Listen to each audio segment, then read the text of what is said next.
Well, you know what I think? I think you should go pick a fight with your wife.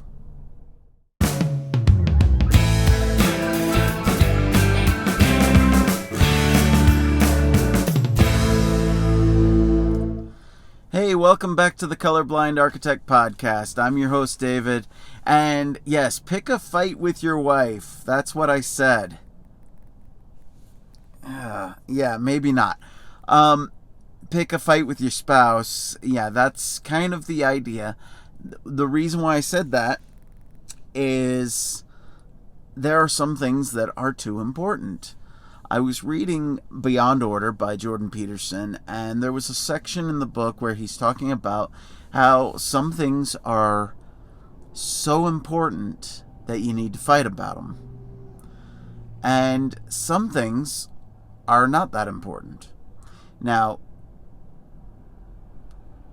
one of the things he was talking about was artwork on the wall. He gave the example of a woman who she was married for many years to this guy, and this guy was constantly buying up all kinds of art that she just hated. Most of the house was filled with this art, and like I said, she just hated it, and it finally crossed the threshold after like 20 years of marriage, and she kind of exploded about it. And it was like, so for 20 years, you're just accepting this ugly art in your home. And I think we all kind of do that in married situations. A lot of times for marital peace, we tend to just let things slide. We don't voice our opinion. We don't make it clear that something bothers us. I was always amazed. I've always been amazed by how there are some people who try to claim that they never fight. And I don't think that fighting in a marriage is necessarily something that anybody is proud of, right? Nobody's proud of saying, hey, I have fights with my wife. But it doesn't mean that this is a knockout, drag 'em out fight, right? This is, a fight doesn't necessarily mean that it's a bad thing. What I mean by a fight is you make your opinion known, and your spouse makes their opinion known, and you work out that difference. So fight's maybe not the best word. Maybe disagreement would be a better word. Now, granted, most married couples, yeah, they do end up in some kind of fight. And just to be clear, my wife and I are doing fine. Okay? So don't think that we're having... this is purely because I was reading that section in Jordan Peterson's new book. And I was fascinated by the idea that, yeah, you have a lot of people that don't fight. My wife and I, we have arguments plenty. But it's because both of us are comfortable sharing our opinions and making it known. And while sometimes those arguments get a little bit heated, most of the time we resolve them because we recognize our love for each other is more important than letting something get in the way. But we're both headstrong enough that we don't want to be subservient to the other. My wife is extremely headstrong, extremely powerful. She's got an extremely powerful personality. It's one of the things that drew me to her is that she's such a vibrant and strong woman. I like that. I like that she is a strong woman. And she likes that that I'm strong as well. She doesn't want a pussy. She wants a man, right? And I don't want a weak woman. I want somebody who's my equal, right? This whole idea that you should have, one being subservient to the other is one of the falsehoods that's preached by the radical feminist movement, that somehow it's all this patriarchy, that it's all the power of the man. Now, I'll give an example. One of the biggest examples of the so-called patriarchy is polygamy. Now, in polygamy, if you understand how it typically works, it's typically there's one guy with multiple wives. And a lot of feminists argue that polygamy is something that is oppressing women, and, that the guys are just, taking advantage of them. Now, this may be true for some guys. I actually know a guy who is a polygamist, and he has 2 wives, and, his father actually had 4 wives. It's something that they do in their family. That's part of their religion. Now, personally, in being a member of the Church of Jesus Christ of Latter-day Saints, our church hasn't practiced polygamy in over 100 years, but there are many subsects of Mormonism that do still practice polygamy. Now, in talking with this friend, he was explaining to me that everything has to go through the first wife and then the second wife and so forth. So if he wants to make any decisions financially, or even if he wants to take on another wife, he would first have to get approval from his first wife, then he'd have to get approval from his second wife, and so on, right? He can't just go and do something. It's all in counsel with one another. And that's the way they practice it. Now, this is in contradiction to the line that the radical feminists try to argue, that, that men are oppressing women. Remember, I just said that he has to get approval from both wives. See, I'm fortunate. I only have to get approval from my one wife, which is great. And by the way, I would also never want a second wife. I can't even imagine having more than one wife, because first off, my wife is awesome. I love her, and she hates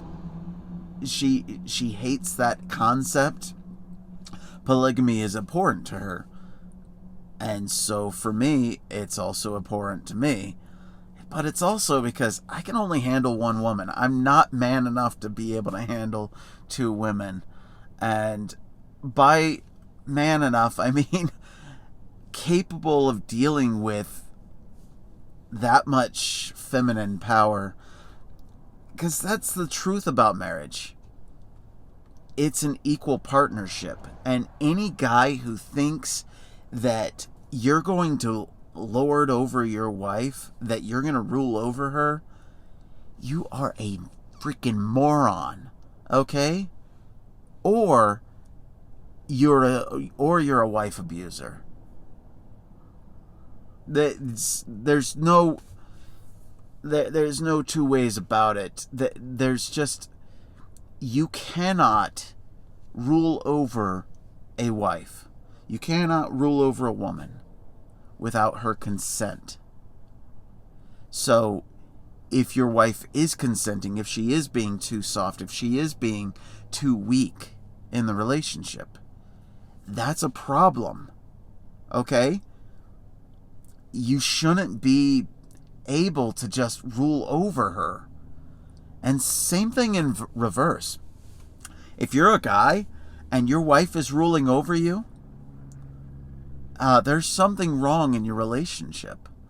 And so this is why I'm saying, pick a fight with your spouse.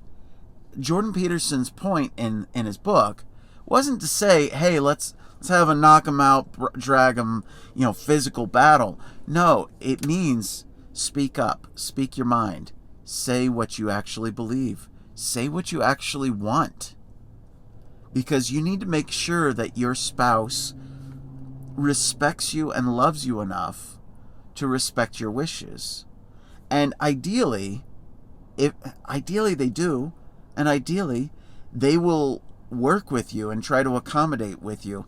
And, if it's something that they are adamantly opposed to your position, then, okay, now at least both of you know, okay, I like oranges, you like apples. Okay, now let's figure out how are we going to handle this. Well, maybe it's just a matter of just buying both oranges and apples, and you each eat your own apple or orange. You don't have to both agree, okay, because you like oranges and I like apples, well, I guess we're going to eat pears. No, you can still have the things that you want, right? And so this is something that I think is really important, is people need to speak their mind. And so the same thing goes in politics. And one of the things that I was thinking about as I thought about this is how for so long, the silent majority in this country, and I still think that there is a silent majority. I still think there is a significant number of people in this country who believe in traditional family values. They believe in Christianity, or Islam or Judaism. They believe in righteous principles of believing in God and being a follower of God. And as a result, a lot of the hedonism that's taking place in the country is really abhorrent to a lot of people. And yet, a lot of times, so many Christians and Jews and Muslims who are devout in their faith, so many people are supposed to be, and especially Christians, there's a part in the Bible where, Jesus says to turn the other cheek, right? This whole idea that we're supposed to be submissive, almost. And there's even parts where it talks about how we're supposed to be, submissive to our governmental authorities. And I think that's one of the things that's actually gotten us into the trouble that we're in. See, we've been the quiet, obeisant spouse to our government for way too long, or even to the culture. We've basically said, oh yeah, Hollywood, you can just ram your hedonistic, sex addict type behavior through our faces because, well, you also have some funny content, or you have some entertaining content, and we'll just avert our eyes during that part. And we haven't been willing to stand up and say, no, we do want lower taxes. No, we do want more freedom of speech. No, we do want a protection of the Second Amendment. No, we do want clean entertainment. We want to be able to watch the entertainment with our kids. We need to stand up and say these things. But unfortunately, too many people, they just let it slide. Oh, I don't want to be prude. I don't want to cause a struggle. And even with this COVID crap, too many people are saying things like, look, I don't want to cause a problem. I don't want to cause a struggle. And so they just accept this crap. Like, for example, with the masks, they're just accepting it. They're just saying, oh yeah, okay, sure. Yeah, I'll just wear a mask because I don't want to cause a scene. I don't want to cause a problem. There's a lot of social pressure involved there. And collectively as a culture, it's caused us to go batshit insane. Okay? I don't know how else to say it, but for a virus that has a 99.99% survival rate And yet we're all being told that, oh, well, we need to take the vaccine, which has a 95% effectiveness. Well, wait, there's already like a 99.99% survival rate of COVID. And yet 95% on the vaccine. And then we're also being told, okay, we need vaccine passports. Why? I've never had to show had to show proof of vaccine to fly before. So you're telling me that to be able to board your plane, Delta, you're going to make me show a little card saying I got vaccinated? Well, wait a second. What about smallpox? I'm not vaccinated against smallpox. Now, my wife has, because she grew up in Romania, where they still had smallpox in the 80s. So guess what? She got vaccinated. But for me, I grew up in the United States. Smallpox had already been eradicated. So if smallpox ever made a comeback, I'd be at risk. Okay? But you don't see me having to show any kind of vaccination card. You know, I don't think I've ever been vaccinated against polio. Well, if that disease ever came back, heck, I'm in danger. Right? Look, I like vaccines in general. I've got my MMR shots. I've got my tetanus shot. I typically like vaccines. On the flip side, I shouldn't be required to show an airline, hey, I've been vaccinated against measles, mumps, and rubella. No, that's none of their damn business. I mean, I get it. There's fear about COVID because COVID and SARS type viruses are highly communicable, and you're in basically an aluminum tube with about 100 to 200 other people. Yeah, I get it. There's fears that that's a place where you're going to rapidly transmit it. Here's the thing. For a whole year, we've been flying with masks.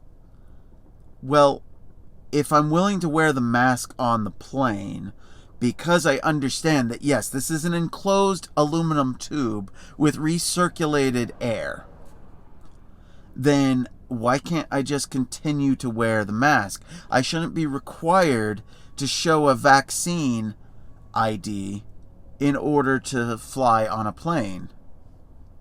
And even then, I doubt the efficacy of the masks either. I'm thinking, okay, I'm told that even with the vaccine, you can still transmit the virus. Okay, so what's the deal here? Is the vaccine actually doing us any good? I honestly don't know. Because we keep hearing different stuff. Like, you know, Fauci just keeps on blathering on saying, oh, well, you should wear 2 masks. Okay, you should wear 3 masks. Oh, no, 1 mask is fine. What? Fauci, could you just get your story straight? I mean, and that's part of the problem, is that all these wizards of smart, all these experts, we're supposed to just listen to them. We're supposed to be subservient to them. Well, no, I'm going to pick a fight with my government. I'm going to say, no, here's my opinion. Here's my thoughts. Let's have a discussion about it like adults instead of you treating me like a damn child. Okay? Stop treating me like a damn child, like somehow I don't understand how viruses work. Okay? I may be an architect and not a virologist or an epidemiologist, okay?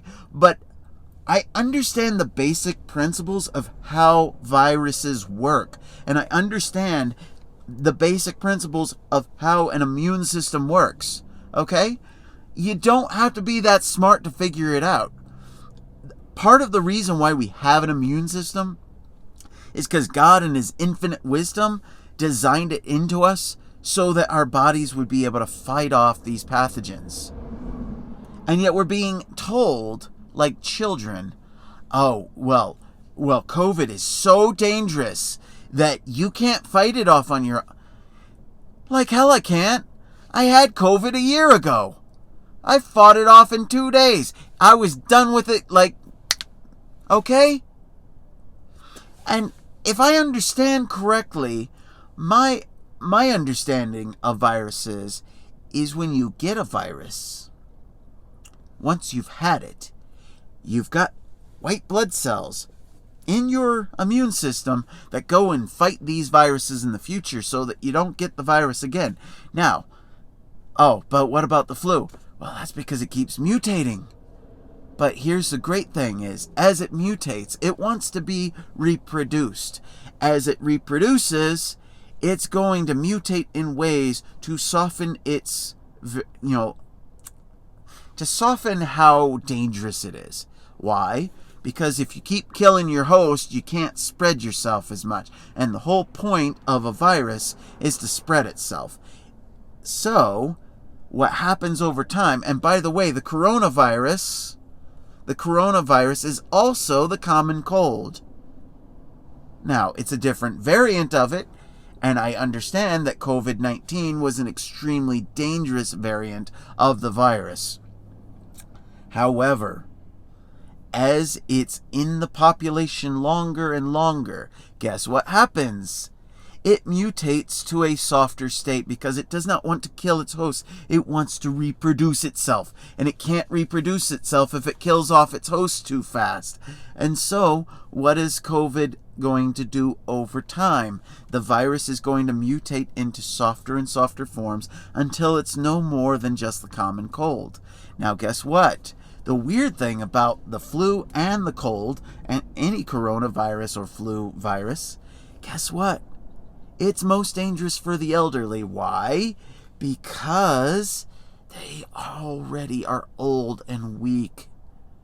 And so they will tend to pass away quicker from complications with a virus.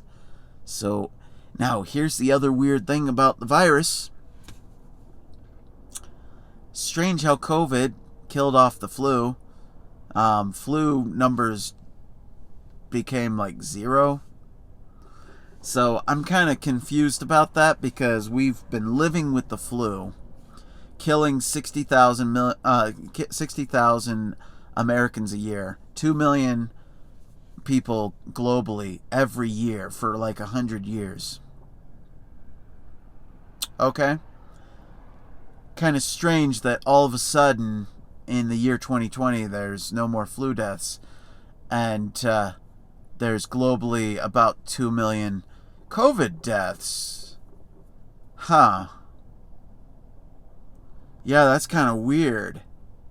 Kind of weird how all of a sudden the same number of people died, but it's from a different virus and not the flu. And yet we're supposed to...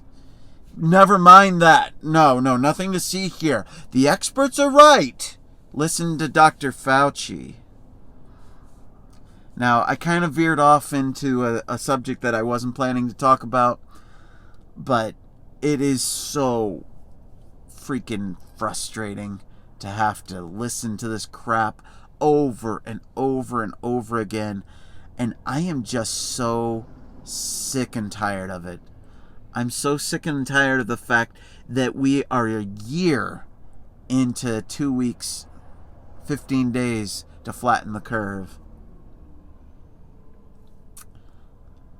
I am so frustrated with the fact that we're still... otherwise intelligent people, friends of mine that are otherwise intelligent people, who are just, oh, it's so serious, you gotta be taking it seriously. And I'm like, I took the flu seriously. I still do. The flu is a deadly virus, as is COVID. I take it seriously, but I take it seriously by taking my vitamins daily, by getting daily exercise, by trying to eat reasonably healthy. That's how I deal with it. I'm not going to worry about being exposed to a virus, though, because what I do is I try to keep myself healthy. See, by keeping myself healthy, then guess what? My body's natural immune system will take that virus and go, oh, hey, here's a new pathogen. Well, I'm strong enough to handle it. Boom. I'm going to deal with it. You know, it does work, actually. Anyways, back to picking a fight with your spouse. Yeah, like I said, make your opinion heard. I mean, don't just trust me. Make your opinion heard. And that's what I'm doing right now. I'm making my opinion heard. I'm making sure that I'm not just accepting the crap that I'm being told. And I'm being an active participant in this partnership we have called the American Republic. Because we're all partners in this. And if we're acting like, oh, yeah, I just need to listen to the government. You are the government, and so am I. Take ownership. Be a part of it. Make your voice heard. This is a marriage. 330 million people. We're all married together in this thing called a republic. And we all have an equal voice and an equal say. Get out there. Speak your mind. And don't let the so-called experts try to make you feel lesser because you don't have that piece of paper with the fancy little border saying they have a degree from some fancy institution. No. Learn stuff, yes. Educate yourself. But you don't need the fancy piece of paper. You can learn without that. And you can become just as competent as anyone else. Now, are you going to be able to become a doctor without that piece of paper? No. You don't have to if you don't want to. But don't let any of these wizards of smart try to tell you that you're not as smart. Because the thing is that I've met plenty of people who aren't architects who I've learned from, who know more about things than I do. Okay? A lot of contractors who only have a high school education, who have taught me a lot of great things about building and technology. And for me to act like, oh, but I've got a master's degree, that is such an asshole move. Okay? That doesn't make me any smarter than a contractor who's been working for 40 years in this job and building things. He has real world experience. Like, I'm not going to want to listen to him to get his opinion. No, of course I'm going to want to listen to his opinion because he's got real world experience. All I've got is the stupid book smarts, that I learned from a bunch of professors who sucked so bad at being an architect that they went to becoming a professor, and that's why they're a professor. Not because they were a great architect, because here's the big secret. If they were a great architect, they'd still be an architect and not a professor. Okay? A lot of times these professors are actually a lot dumber and a lot worse than the people actually working the field. So the fact that we've got this crazy notion that somehow a piece of paper and like a professorship makes you any smarter, like hell it does. They're just as stupid a monkey as the rest of us. Okay? So, speak your mind. Stand up for what you believe in. Okay? Don't be afraid that you don't know enough. If you don't know enough, just be humble enough to say, hey, I don't know this much about this. Okay, I'm going to ask people. I'm going to ask them their opinions. And yeah, again, I don't know everything. So my opinions are my opinions. And where I am today. It doesn't even have to be right in the long run, because I can change my opinions as I grow and as I learn more. Okay? That's why cancel culture is a bunch of nonsense.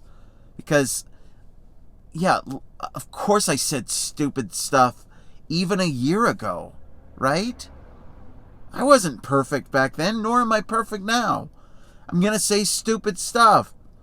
Okay?